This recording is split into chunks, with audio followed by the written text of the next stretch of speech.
Hi. So, in order to set up a meeting and to make it reoccurring, which will then make it so obviously you would just have one room that would be used over multiple days. Pretty simple setup. All you're going to do is you're going to sign into your Zoom.us profile, and you'll always sign in with Google. So, don't actually type in your username and password or your email and password. Just click on that sign in with Google. From here, I'm going to go to schedule a meeting.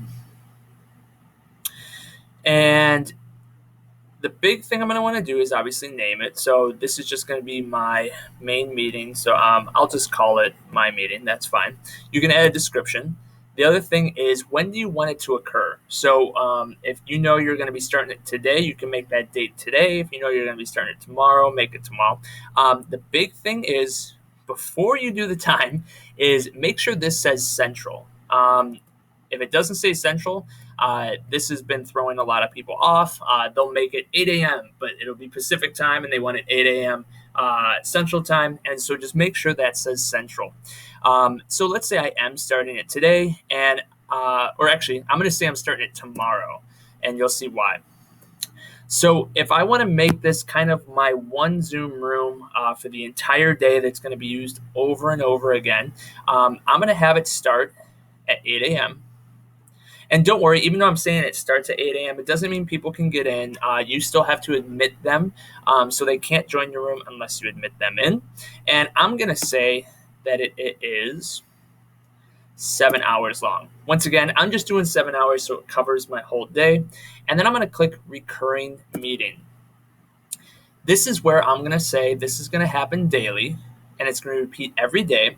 And when is my end date going to be? Now, there are some restrictions with this. So you'll see this is me having it last, 7 days. I can go as far ahead as I think it's 8 weeks, I believe.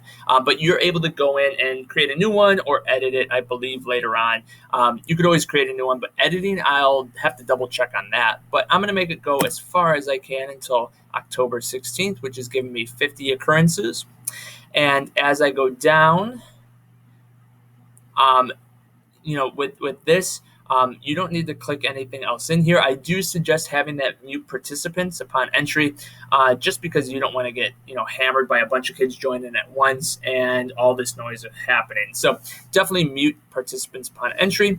And then if you have anyone that you want to add as an alternate host, you would type that in here. Now, an alternate host has all the same features that you do, except they would be, they can't go and do things like spotlighting or breakout rooms. It's basically, if I go and assign someone as a host, they can get to my room before me and start the room. The only thing is, whoever is the first host in the room, they are the host of the room. So even though I set this up, and let's say I was to make you the host or an alternate host, if you happen to get to the room before me, you are the leader of the meeting. So you'll have all the tools like breakout rooms, spotlight mode, things like that. You could always pass it along to me, but just know that with alternate hosts, if they do get there before you, they'll have to share or make you host once again in order for you to have those features like breakout rooms. I would then just hit save. And so here it is. For me, I think the easiest way is to share this right here, this invite link. To do that, I'm not going to click copy invitation. Copy invitation is actually going to give you like a big long thing that you would put in an email. You could simply just right click on this and then hit copy link address. And now you can go and post that in a Google Classroom, a Seesaw. You can just email this to people as well. I hope that helps with setting up a reoccurring meeting. If you have any other questions, please feel free to reach out.